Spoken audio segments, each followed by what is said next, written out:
extortion, coercion. I may not be Mother Teresa, but I don't resort to coercion to get my evidence. This is coercion. Welcome back to TalkWord. This is the show where we take one single powerful English word and really tear it apart to see what makes it tick. Today we are looking at a word that sounds, well, it sounds heavy. It's a word you hear in the news, in courtrooms, and it gets right to the heart of things like power and control. The word is coerce. All right, let's just jump right in with a little scenario. Picture this. Your boss comes over to your desk and says, "You'll stay late to finish this project tonight, or you can forget about that promotion." So, how does that feel? Does that sound like your boss is just trying to persuade you, or is there something else going on there? Go with your gut feeling and just hold on to that thought. So, to figure out what's really happening in that situation with the boss, we have to get a solid handle on the word itself. Let's ask the big question. What exactly is coercion? Here we go. This is the textbook definition. To coerce someone means to make them do something that they really don't want to do. And what are the tools you use to do that?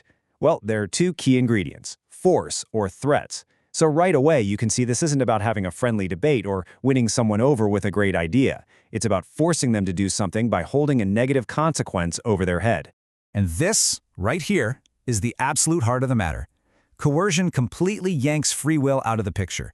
When you're being coerced, you aren't really choosing to do something. You're being pushed down a path you don't want to take. You know that feeling, right? When it shifts from "I want to do this" to "I have to do this," that's the zone of coercion. Which brings us to probably the most important distinction we're going to make today. This is the big one, the difference between coercing someone and persuading them. And honestly, if you can nail this down, you've pretty much mastered the word. This table just lays it out so clearly. Let's walk through it. Look at the method. Coercion uses all the negative stuff: force, threats, intimidation. Persuasion, on the other hand, uses positive tools: logic, good arguments, appealing to reason. Now look how that impacts choice. With coercion, there's no real choice. It's an illusion. But with persuasion, your free will is totally respected. And that leads to completely different feelings, doesn't it? Coercion leaves you feeling pressured, trapped, maybe even a little scared. But persuasion, it leaves you feeling convinced, willing, like you came to the decision on your own. You can just feel the difference when you see these words in action. Listen to this first sentence. The mob boss coerced the witness into silence. Yikes. You can just imagine the fear there, right? Now compare it to this. The lawyer persuaded the jury with evidence. Totally different vibe. One is based on fear, the other is based on reason. It's night and day. Okay, so we know what it means, we know what it doesn't mean, but where are you actually going to hear this word out in the real world? Let me tell you, it's not a word that you just throw around casually. Exactly. Because coercion is all about taking away someone's choice through threats. It's a word that's saved for serious, high-stakes situations. I mean, you'd never say your friend coerced you into having another slice of pizza. It just sounds wrong, because the word carries so much more weight than that.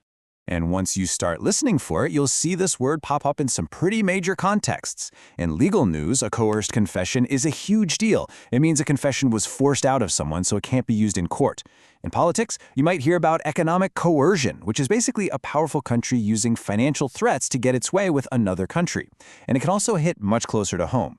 In a toxic workplace, someone could be coerced into resigning. Or in a personal relationship, someone might be coerced into a decision. In every single one of these cases, a serious line has been crossed. So this brings us to the big payoff. Why does it actually matter that you know this word? I mean, why is this so important? Well, because understanding the word coerce is way more than just a vocabulary quiz. It's actually a practical tool you can use in your own life. When you have the word coerce in your toolkit, it gives you the ability to identify when unfair pressure is being put on you or on someone else. It gives a name to a very specific and very negative kind of experience. And you can actually put this into practice with a few simple steps.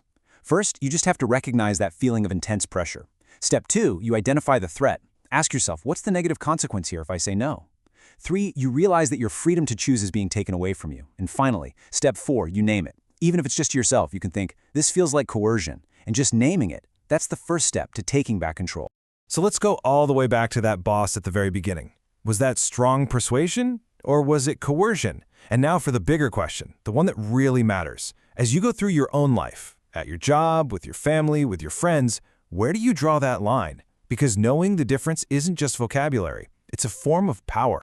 Hey, if you enjoyed this deep dive, you can keep the learning going with our app, TalkWord. It actually lets you create your very own audio explainers, guided by 2 friendly hosts, so you can master any word you want. Just look for TalkWord on the mobile app stores. Thanks for hanging out today. Assault, coercion, reckless endangerment, menace.